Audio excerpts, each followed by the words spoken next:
Hi, it's Fraser here. Before we get into this week's Spiked podcast, I just wanted to thank everyone who is currently donating to Spiked. Whether you've made a one-off donation or give monthly, it's thanks to your support that we're able to produce our challenging and fearless journalism. If you haven't donated, then why not get started today? It may not seem like much, but just £5 per month can have a transformative impact on our work, helping us to challenge the authoritarian climate we now find ourselves in. It's really easy to donate. Just go to spiked-online.com and click the red donate button in the top right corner. That's spiked-online.com and the red donate button. Now, on with the show. Hello and welcome to the Spiked podcast. I'm Fraser Myers, and joining me we have Spiked deputy editor Tom Slater. Hello. And Spiked columnist Ella Whelan. Hi. Coming up on the show, Trump clinging to power, the COVID vaccine, and the cancellation of Greg Clarke.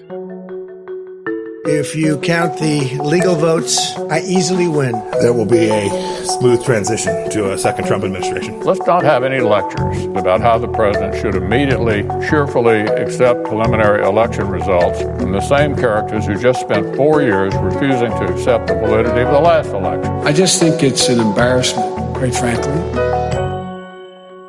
Donald Trump is still yet to concede the US election, despite the outcome being called some days ago. Trump trails Biden by several thousand votes in a number of the states he needed to win, but he claims this is down to voter fraud. Trump has ordered US agencies to block the transition to a Biden administration. Meanwhile, Secretary of State Mike Pompeo has said that there will be a smooth transition to a Donald Trump presidency. The Justice Department's top election crimes prosecutor resigned this week in protest at Attorney General Bill Barr's unprecedented call for voting irregularities to be investigated before states certify their elections. This overturns a 40-year-old rule against election interference. President-elect Joe Biden has said that Trump's refusal to concede defeat changes nothing, but is merely an embarrassment for the president. Ella, what are your thoughts on this? I think it might be the first time I've ever agreed with Joe Biden that this is embarrassing on behalf of Trump. But while, and this is kind of a weird thing to say, while it is a bit mortifying hearing people quite seriously discuss whether he'll have to be dragged out by the Secret Service or, whether there's going to be an attempted coup and all these kinds of things, the thing that's making me cringe more is the way in which people outside of the US are reacting to this. So the thing that's been really quite embarrassing is watching certain British MPs really relish this sort of pantomime that Trump is playing and using it to attempt to kind of make political gain. Angela Eagle from the Labour Party did this, and Labour Party MPs keep doing this, did this kind of speech where they tried to get Boris Johnson to say something outrageous or condemn Trump in some kind of way. And of course he won't, because he's just being boringly diplomatic as you're supposed to be and say the thing that you're supposed to say, which is, we are friends with the White House, we have a special relationship, blah, blah, blah. But Angela Eagle said, your erstwhile best friend is, making a show of himself. Why aren't you going to do something about it or say something about it?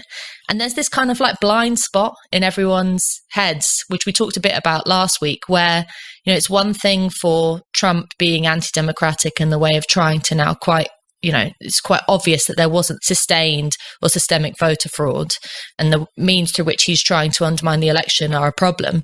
But criticism of that coming out of the mouths of people who for years and years and years denied the Brexit vote in the UK, have done all they can to undermine democracy in various ways in their own domestic politics, is just as much as Trump is embarrassing, that's also really embarrassing.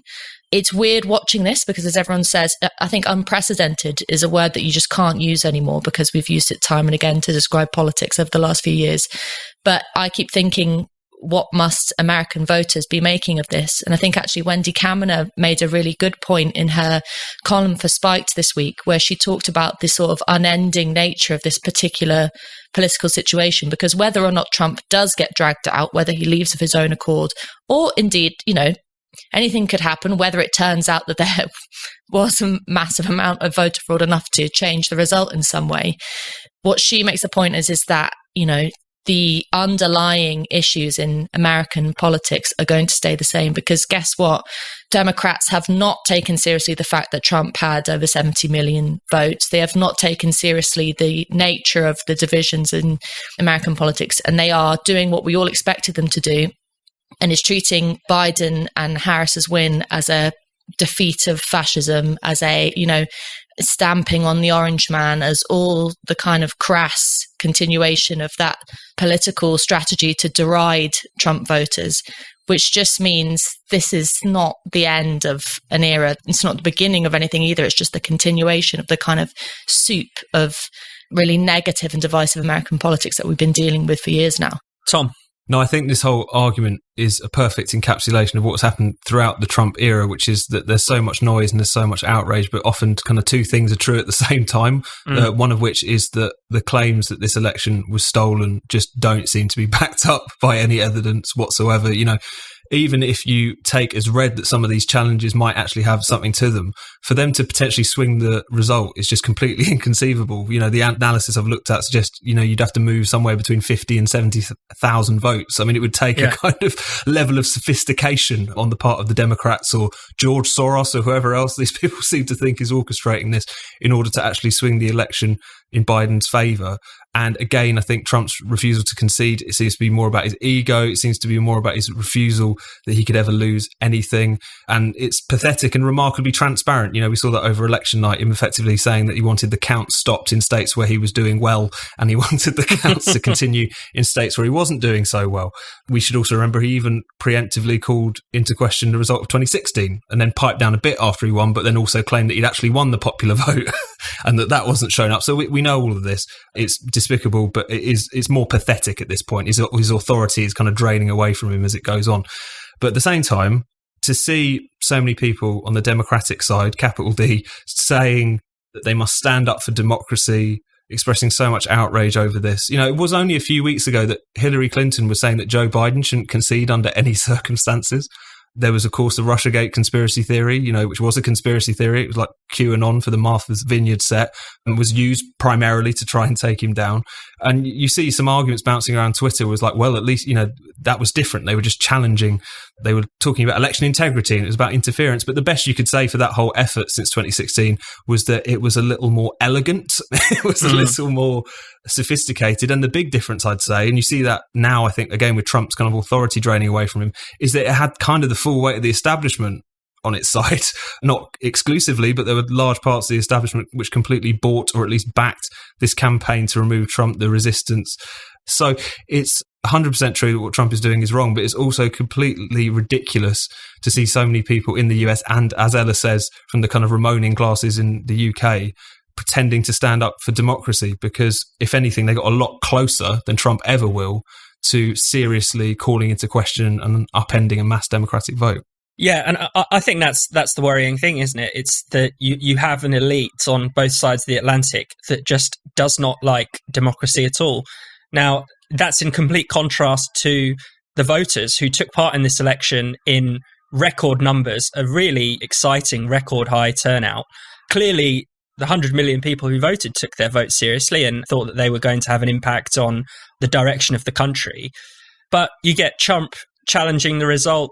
I mean, there's been a similar thing even from the kind of Democrat side, where you do now see opinion pieces cropping up saying democracy has worked, as if democracy is only good when it gives us the correct result. Because, of course, producing Trump was seen as a failure of democracy rather than just simply an outcome that they didn't like. So it's just dispiriting that distrust of democracy is so widespread, spans across the political spectrum among the establishment, and Trump is just one example, but he happens to be, at this particular time, he happens to be the most egregious example of it. Ella? That's the important point, that Trump is the obvious monster in this. What he's doing is explicitly an outright affront to democracy. That's clear. But what I think is the issue is you don't get sort of blindsided by just saying, okay, well, if we don't let Trump win on this, then everything's kind of rosy. with democracy. This election has gone well as long as he's not able to overturn it via, spurious claims of fraud and legal means. But just scratch the surface on certain other issues to bring Brexit back up again. I mean, the question of a Biden-Harris administration and Biden's comments in relation to Brexit that Brendan's picked up in his column for Spiked this week, in relation to asserting that he will use his power and might as the US president to try and force a situation where there will be no hard border in Ireland, period, in relation to Brexit negotiations, is essentially an individual with a huge amount of political power in the world, wielding that political power to try and influence the outcome of a democratic vote by stopping a no deal or a clean Brexit, whatever we're calling it these days, by using the Irish border as a political football. And so it's not throwing his toys out of the pram and calling fraud and trying to undermine democracy in an obvious way, but it's these subtle attacks on a democratic vote, on the principle of your average citizen having a say in politics, which Biden is doing as much as Trump, but just in these kind of subtle, more legalistic, more kind of actually acceptable ways in terms of the perception of the elite, that, it's not good to call fraud and overturn a vote, but it's all right to say, this is sort of not quite legal, this is not on for international diplomacy, this is not in relation to the special relationship, and then overturn another vote that way. So let's not be fooled into thinking that if we get Trump to shut up and pack his bags and get out of the White House, that democracy worldwide is somehow saved, because that would be really a stupid thing to think. Tom? I think it's been interesting as well, just seeing the kind of like shift in tone from the Democrats in recent days, because again, in the run up to the election, the kind of line that Trump was a threat to democracy, that he was kind of neo-fascistic, that the Proud Boys were waiting in the wings to, launch this kind of putsch should things go downhill. Aside from the kind of arguments about the wrongs of what Trump is doing, it's interesting how all of that has melted away now. He's refusing to leave. Bill Barr has made his intervention, and yet the Democrats kind of just shrugging that off. They're calling it pathetic. They're calling it ridiculous. And I think it really does give the lie to the kind of very extreme hysterical takes on Trump in recent years. It's a small point, but I think it's quite interesting. I think the other thing that's worth underlining, and you both touched on it, which is this establishment basically think something's democratic when they get what they want. That's essentially what it is. When it's a vote that vindicates them, which puts them back into a position of power, they genuinely think it's their right to rule, and anything that challenges that must be nefarious, must be anti-democratic in some way. And I think what we've seen over the course of this election, but obviously over the course of the past 4 years, is also their posturing against populism is basically posturing against democracy. And I think that's the one thing that we need to bear in mind, as you're seeing so many people basically heralding the death of populism as a result of Trump losing the election, as well as Keir Starmer doing well in the polls, whatever it is because really that fight has always been a proxy war over the question of democracy, over the ability of a public to not give the establishment what they want, if you like. And as Ella says, going forward, we need to be very vigilant about that, because for all of the very hysterical responses to Brexit and Trump, for all of the talk of the 1930s or whatever, their attempts to dress this up as some sort of ugly neo-fascistic populism, all of that was really just a knee-jerk reaction to a fear of ordinary voters intruding on the business of government, which as far as they were concerned had nothing to do with them. And whilst I think the election in the US is actually a bit more cheering, insofar as I think the close results suggest that there's still a lot of voters who don't go along with that and aren't willing to do what they're told. And also, given the defects of Trump, I think it's clear that he is a singular factor in that election as well. But nevertheless, they do feel vindicated. They do feel as if the wind is in their sails. And that's something that, yes, we need to be very, very vigilant about in the months and years ahead. So, lockdown is back and we're all stuck back in our homes, but that's no reason to stop taking care of yourself and how you look. One thing you definitely don't want to miss out on is a great smooth shave. And that's exactly what you get with Harry's. Unlike so many other razors, it gives you a shave that's close, smooth and comfortable, even if you might have left it a bit too long between shaves. Harry's started with Jeff and Andy, two ordinary guys who were fed up with overpriced razors. Harry's knew there was only one way to ensure quality, so they bought their own factory in Germany that's been making blades for 100 years. They've now released their sharpest ever blades, and they're adding a new lubricating strip for an even closer, more comfortable shave. And the best part? They haven't raised prices at all, so replacement blades are still as little as £1.75 each. Want to give Harry's a go?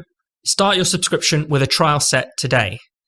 The set includes a weighted ergonomic candle, their new 5-blade razor cartridge, a rich lathering shave gel, and a travel blade cover to protect your blades on the move.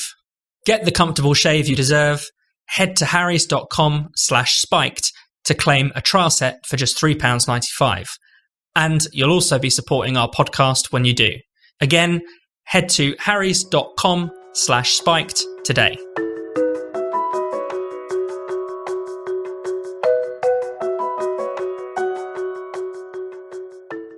This week, the world cheered a major breakthrough in the development of a COVID vaccine.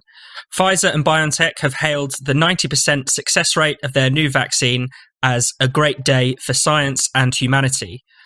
No vaccine has ever got from the drawing board to being proved effective in such a short period of time. It's also the first vaccine to be developed for any type of coronavirus. This suggests that other companies working on vaccines could be successful too. UK Health Secretary Matt Hancock has promised to inject hope into millions of arms. The UK rollout is expected to begin early in the next year. So, Tom, is the end of the nightmare finally in sight? Potentially, but I fear that it won't be for a couple of reasons. As you say, it's a remarkable achievement. It's a remarkable human achievement in such a short space of time when vaccines can take years to develop and often not actually being developed successfully. The speed with which not only Pfizer, but as you say, the other vaccines have been able to, in this case, seemingly get there, and in other cases get very, very close, and we expect to see more come on stream in the next few weeks and months. It's a remarkable achievement. My worry is less the vaccine itself, it's more how the political class kind of respond to this new development. I think it's been quite clear already that it's being taken as a kind of vindication of the lockdown policy, which I don't think it vindicates it necessarily whatsoever. More worryingly, though, is the fact that it's quite clear that if we're talking about vaccinating the population, this isn't something which is going to happen in March, as was originally suggested by some overexcited individuals. It's something that could drag well on into next year, if not beyond. It's also quite clear that given the strategy that the government has been pursuing at the moment, which is basically trying to tamp down anyone getting ill with this virus or any transmission of the virus, that again, this vaccine necessarily makes that much difference. First of all, because there's just not enough of it to be able to do mass vaccination. You could get it to the most vulnerable, but as we know, the government doesn't think protecting the most vulnerable cuts it. You need to keep everyone under restrictions. But also is the fact that there's no indication that this will actually stop transmission. It may stop people getting bad disease, which is obviously the most important thing, surely. But at the same time, because the government has been pursuing a strategy which is to limit transmission as much as is humanly possible, which comes, as we know, at huge social and economic costs, there's no reason why, certainly in the near term, in the next few months, that's going to make them want to kind of lift off some of these restrictions. It seems like the chatter at the Tory party at the moment is they're hoping that the kind of combination of this vaccine, the Oxford vaccine, and Operation Moonshot will mean that they can actually be able to bring us back to normal sooner rather than later. But given the logistical issues with just rolling out an effective vaccine, let alone this pie in the sky testing everyone every day or whatever it is that Matt Hancock wants to do, it doesn't really fill you with confidence. So yes, it's a remarkable achievement.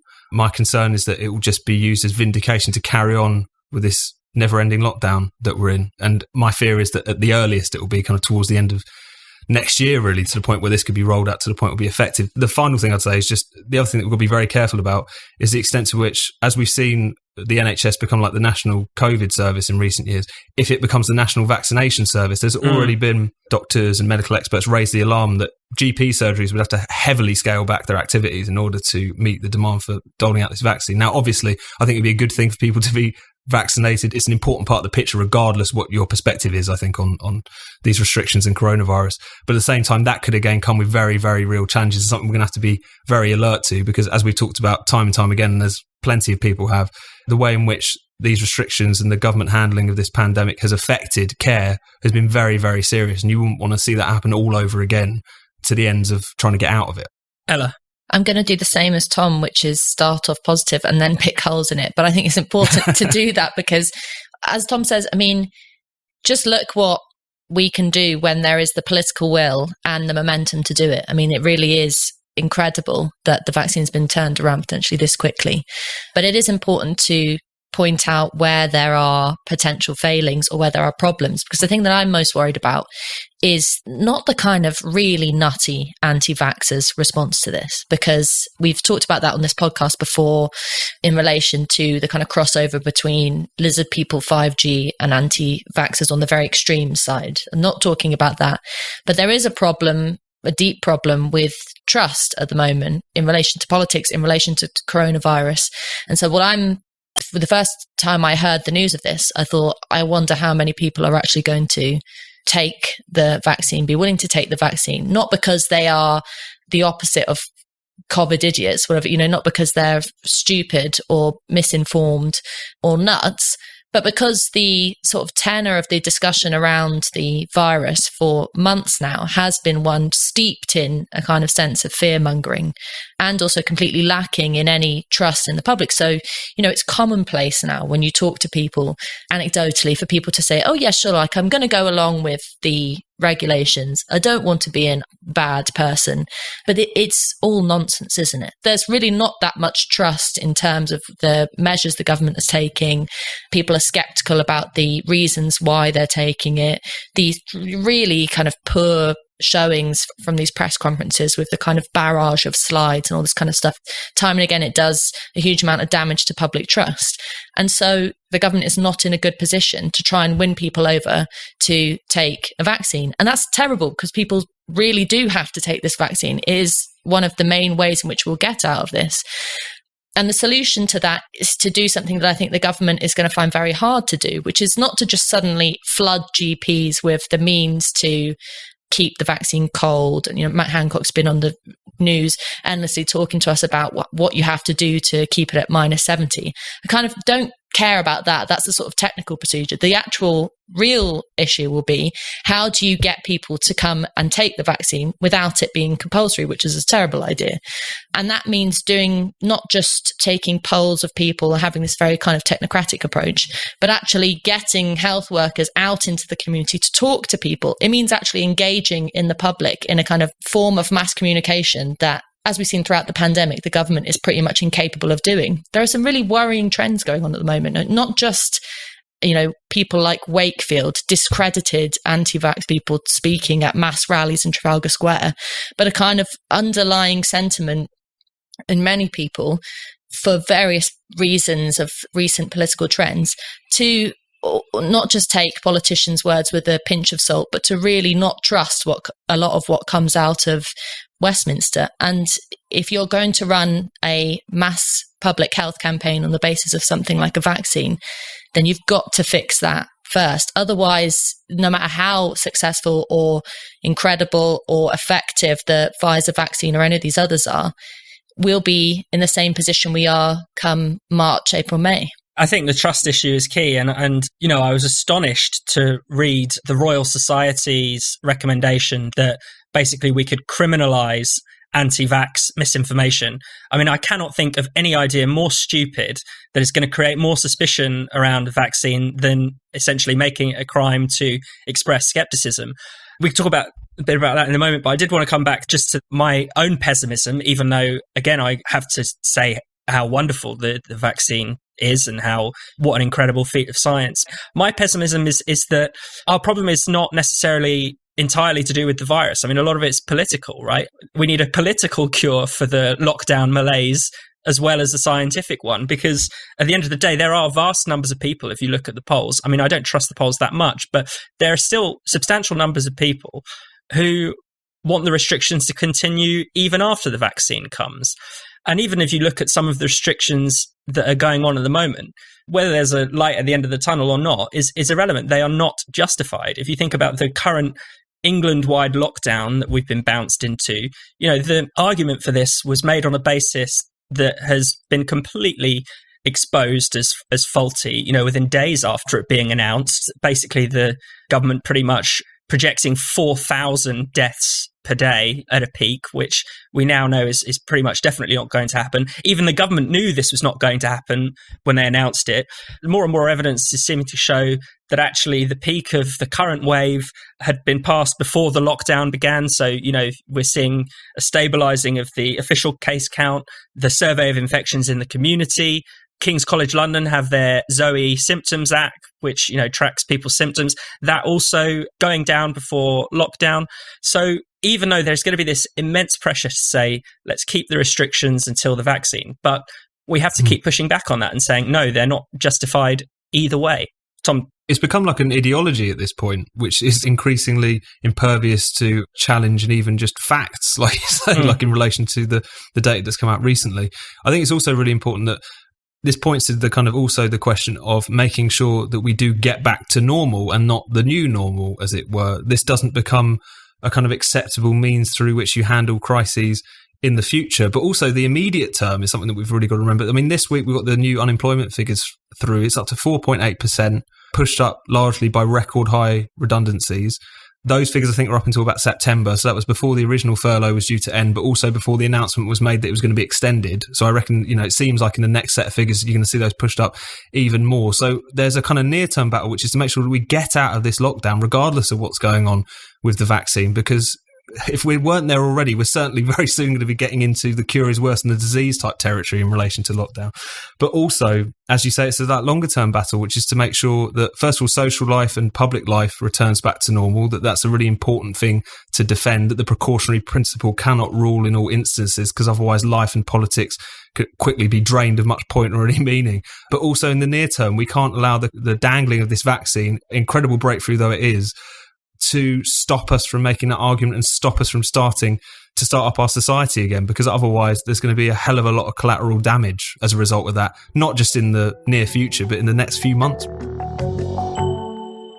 If you could learn more about any topic, what would it be? Well, the good news is you don't have to choose just one, thanks to the Great Courses Plus. The Great Courses Plus streaming service has thousands of informative, engaging lectures, all available from the comfort of your own home. There are hundreds of subjects to choose from. I highly recommend one of their brand new courses, White Collar Criminal Law Explained. White collar crimes like conspiracy, bribery, and money laundering are never out of the news. They capture our imagination, they're the subjects of thousands of books, TV shows, and films. But how does white collar criminal law actually work?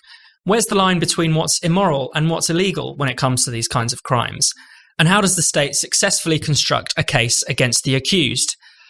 Those are just some of the questions you'll have answered in White Collar Criminal Law Explained, one of the many fantastic courses available on the Great Courses Plus.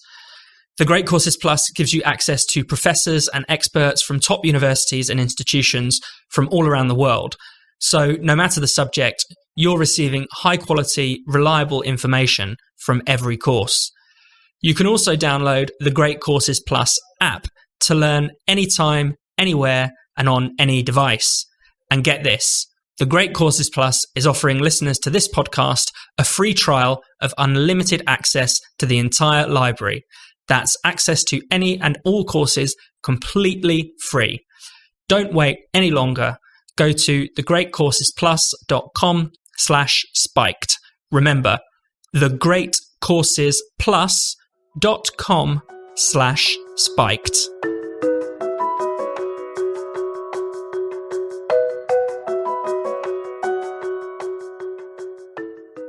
Former FA chairman Greg Clarke has resigned as the vice president of FIFA. He was giving evidence to a parliamentary select committee on diversity in football. Clarke accidentally referred to high-profile coloured footballers instead of footballers of colour, though he apologised for this as soon as it was pointed out. He was also accused of referring to homosexuality as a lifestyle choice and of using racial stereotypes. Ella, what are your thoughts on this? Well, we've already talked about the phenomenon of two things being true at the same time. And I think this applies to Greg Clarke, which is that on the one hand, his comment where he used the term coloured people, you might be able to be convinced was a slip of the tongue. I mean, Amber Rudd did it. Remember when she was, a number of years ago, she was being interviewed and defending Diane Abbott against, all the racist abuse that she receives. And instead of saying people of colour, which is the phrase that you're often told you're supposed to use, she said coloured people. And so this is what Greg Clarke claims happened here, and he apologised for it. It seems like that was the sort of straw that broke the camel's back, because as many people have pointed out, he's got a bit of a track record for, let's say, being old-fashioned, if you're going to be generous. I mean, it's hard to defend someone who's such an expert, shall we say, in the world of football to say stupid things like women don't like being goalkeepers because they don't like having the ball kicked at them, or that South Asian people are better in IT departments than they are playing football. I mean, all of this, you can take offense to it if you want. But the crucial thing is whether or not this is a sackable offence. And this is where two things can be true at once. Greg Clarke can be an incredibly unpleasant, old-fashioned, objectionable individual, but his sacking or his resigning, supposedly, probably, I can imagine with a metaphorical gun at his back, is also wrong because it sets a dangerous precedent. It is this idea that you can lose your job on the basis of views that you hold. At Spiked, we've covered many, many, many examples of people far less important who have suffered a similar fate for having said either something mistakenly or voiced an opinion that isn't illegal and being forced out of their job. That's dangerous for two things. One, it's a problem for free speech, because in a free society, you should be allowed to say what you think and say it freely and not be silenced for that. But also in terms of, I keep thinking of things like workers' rights on the basis of this. It sets a dangerous precedent for employers to be able to kick out their workforce if they don't say the right thing. I mean, there are terms like bringing the company into disrepute, which are used in cases like this. But whether you're Greg Clarke or someone who's said something maybe a bit off colour in the break room in Sainsbury's, the idea that your employer gets to sack you or force you to resign on the basis of your opinions is a dangerous one. So you can hate Greg Clarke, but you should also hate the way in which this attack on free speech is setting a dangerous precedent for those of us who aren't up top in the FA. Tom? Well, I think this is just another example of how so many campaigns for anti-racism are just pro-political correctness. And there's a big difference between those two things. It's increasingly happening in football, which is funny because so many people who both work in it, play in it and watch it are incredibly unpolitically correct. So it's a slightly strange mismatch there, but I guess, they got their work cut out for them at least. But again, someone mistakenly and then apologising for using the phrase coloured people and then admitting his mistake is not in any conceivable sense explicitly racist, malign statement, especially because the sentence in which he said it, I think, was actually talking about the flack that black players get online and things like this. This wasn't a kind of like bitter aside, made on a phone call or made in a text message or whatever. It was quite clear that whilst he wasn't expressing a racist view in that committee meeting, he was just failing to abide by the etiquette. That's essentially what political correctness is. It's not about fighting racism. Those of us who are critics of political correctness often get kind of caricatured as you just want to go back to days where people could go around strewing the N-word and it didn't matter. No, that's not it whatsoever. It's about this absurd obsession with language to the point where what you're talking about is no longer prejudice whatsoever. It is a question of using the right words, using the right etiquette. And the fact that he, almost instantly apologised but had to go anyway, I think is a really interesting example of that. So many of these kinds of campaigns, what we would now call kind of cancellation campaigns or whatever, so much of it has so little to do with what the speaker themselves actually thinks or says often, or what the intent of what they say, at least. It just becomes, in a very real sense, a kind of like mob-like behaviour. It becomes about the mob feeling good about itself for kind of seeing down the wrong thinker rather than anything else. And it's just so strange. This has been happening in football for a long time. I remember a few years ago when Rio Ferdinand was still playing and he got a 3-match ban because he called someone's mum a sket on Twitter. And there's things like this where you just think it's such a mismatch in football. It's so absurd because you do have this situation in which this incredibly restrictive etiquette, one that, in some cases, it is just a case that certain words have become outdated. In other cases, it is just people taking offence where it's not needed. But applied to a world which people are just generally not like that. And it's just so striking to see that mismatch. But as Ella does say, as is always the case with these situations, it's not about the high-profile person who gets brought down, bad though that is. It's because it sets a precedent for everyone else. And especially when you see the way in which football fans have been policed in recent years, it's alarming that it seems like you could easily see people going further down that road as well. I think the etiquette point's really interesting because the etiquette has never changed with such speed as in the time we're currently living in now. The fact that even recently the expression BAME has been called into question. Now, I think there are very good reasons to call that into question, but it's telling that an acronym like that, which was the politically correct way to refer to ethnic minorities in Britain, is now being denounced as racist by UK Music, which is a group that basically represents the music industry to politicians. And, that's a fascinating little microcosm as well. Think about, music is not really a world of PC a lot of the time. You don't really expect rappers to be using all the politically correct terminology and etiquette. And yet, at the same time, there are these orders from on high to use the correct PC language. I mean, no one, even Greg Clarke, is not old enough or hasn't lived under a rock for long enough to know that coloured is now considered offensive. But at the same time, you can see how a lot of just ordinary people out there, well-meaning people, could just easily trip over the words and their kind of forever changing usage. Some of the terms that have come out recently, like Latinx, which the vast majority of Latin Americans reject and don't like and don't use, is a fascinating one. You know, will that word just be shunted out of the language, or will it be demanded that you use it? You don't know. Or BIPOC is another one of these acronyms, you know, Black, Indigenous, People of Colour. Now, will that change now that the exit polls revealed that a lot of Indigenous Americans are Trump supporters? Will they be kicked out of the kind of people of colour bracket? Who knows? But yeah, if you're not someone who follows these debates and follows these every twists and turns in language, you know, you do feel sorry for people. How do you keep up? Ella? There is a history of racism in football in particular. I mean, people throwing bananas at John Barnes in the 90s, for example. But things have moved on a lot since then. It's not perfect, but we are not in the situation that we were 20, 30 years ago. And it's important to point that, not to say that you should just turn a blind eye to racism or any kind of abuse or prejudice today. But the most disappointing thing to come out of the Greg Clarke fiasco is this idea that his clumsy words or his offensive comments or his outdated views cause real kind of physical harm to players and to people watching the sport, that this is, you know, as bad, if not worse than throwing bananas. We have the term, you know, invisible banana skins that people talk about today in relation to racism in football. The reason why it's important to draw a distinction between that and to point out where people are being oversensitive, if you want to use that word, is because the idea that you need to silence and sanitize specifically sport is just so patronizing to players and to spectators who end up feeling like they, you know, need to be cosseted and protected, when in fact the way in which we beat racism in these kind of areas as a society is for people being not just thick-skinned but defiant and standing up against injustice and being agents in control over their own lives, not being cosseted and not being pathetic.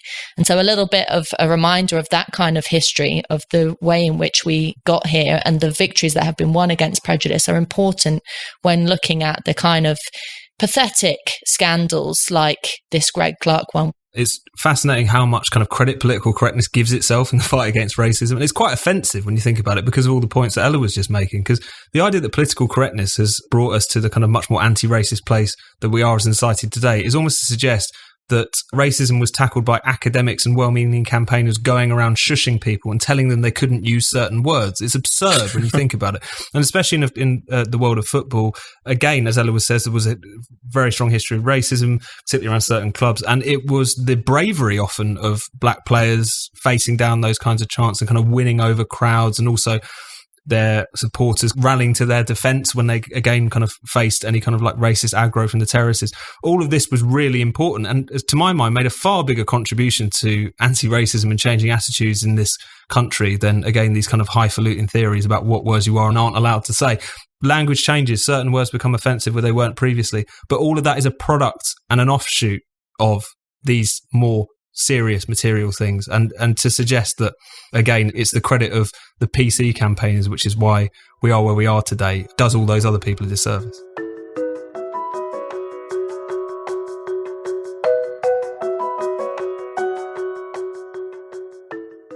Thanks for listening to the Spike podcast. We'll be back next week.